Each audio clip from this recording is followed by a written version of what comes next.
11वीं जमात उर्दू के इस पीरियड में सभी तलबा और तालबात का एक बार फिर खैर मकदम है।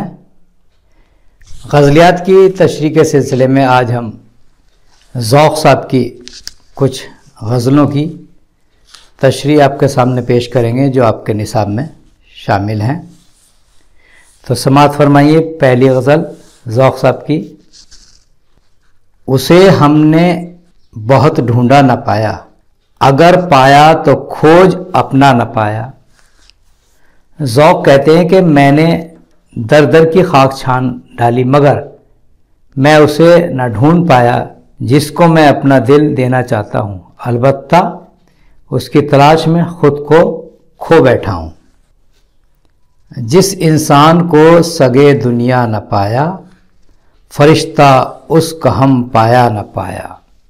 शायर कहता है कि जो इंसान दुनिया का तलबगार नहीं है होता, बेशक वो फरिश्ता सिफत होता है।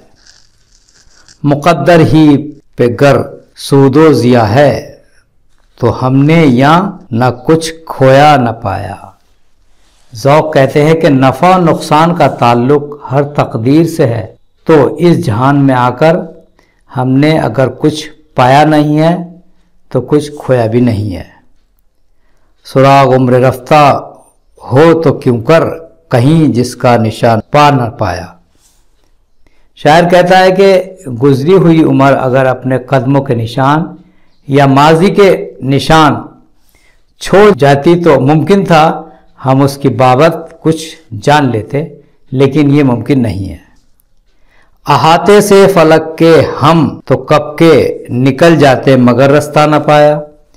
शायर कहता है कि हम इस दुनिया से ऊब चुके हैं मगर इस दुनिया से निकलने का कोई रास्ता नहीं है सिवाय मौत के जो अपने वक्त पर आकर रहेगी। कहे क्या हाय जख्म दिल हमारा, दहन पाया लबे को या न पाया। ज़ौक़ कहते हैं कि महबूब की बेइल्तफ़ाती से हमारे ज़ख्मी दिल की ये कैफियत हो गई है कि मुंह में ज़बान होने के बावजूद हमने अपने लबों को सी लिया है। अब दूसरी गज़ल समाअत फरमाएं। बुलबुल हूँ सहने बाग से दूर और शकस्ता पर, परवाज हूँ चराग से दूर और शकस्ता पर।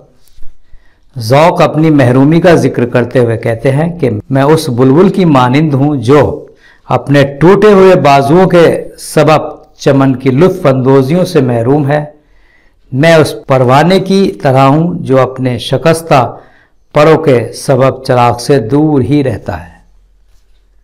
क्या ढूंढे दश्त गुमशुदगी में मुझे कि है उनका मेरे सुराग से दूर और शकस्ता पर। शायर कहता है कि उनका एक फर्जी परिंदा होता है जो जख्मी और शकस्ता पर हो तो इस वसी सहरा में मुझे किस तरह तलाश कर सकता है। उस मुर्ग नातवा पे है हसरत जो रह गया मुर्गान को राग से दूर और शकस्ता पर। ज़ौक़ कहते हैं कि मुझे इस कमज़ोर मुर्ग पर भी अफसोस होता है जो अपने साथियों के साथ कारवास की शक्ल में था मगर अब बिछड़ गया है और पहाड़ और जंगलों से काफ़ी दूर है। खुद उड़ के पहुँचे नामे जो हो मुर्ग नामा बर, इस शोख खुश दिमाग से दूर और शकस्ता पर। शायर कहता है कि महबूब तक हमारा ख़त ले जाने वाला परिंदा अगर रास्ते में ही ज़ख्मी हो जाता है तो हमें उसका कोई मलाल नहीं। हमारा ख़त इंतहाई शौक़ में खुद ही उड़कर महबूब तक पहुँच जाएगा। करता है दिल का क़स्द कमादार तेरा तीर, पर है निशान दाग से दूर और शकस्ता पर। शायर कहता है कि तेरी बेवफाइयों का तीर मेरे दिल को छलनी करने पर आमादा है मगर अफसोस कि तेरी जफाएं ऐसा करने से कासिर हैं। ऐ ज़ौक़ मेरे तायरों को कहाँ फराग, कोसों हैं वो फराग से दूर और शकस्ता पर। ज़ौक़ कहते हैं कि मेरे बेचैन दिल की परवाज़ी का आलम न पूछ, वो महबूब की याद में इस कदर मुस्तरिब है कि उसे सुकून मैसर नहीं आता। अब तीसरी गज़ल के कुछ अशार समाअत फरमाएं। वक्त पीरी शबाब की बातें ऐसी हैं जैसे ख्वाब की बातें। ज़ौक़ कहते हैं कि ज़ईफ़ी के आलम में अगर कोई जवानी का तज़किरा करे तो ये एक ख्वाब के मानंद लगता है, क्योंकि जवानी अब गुज़रे वक्त की बात होकर रह गई है।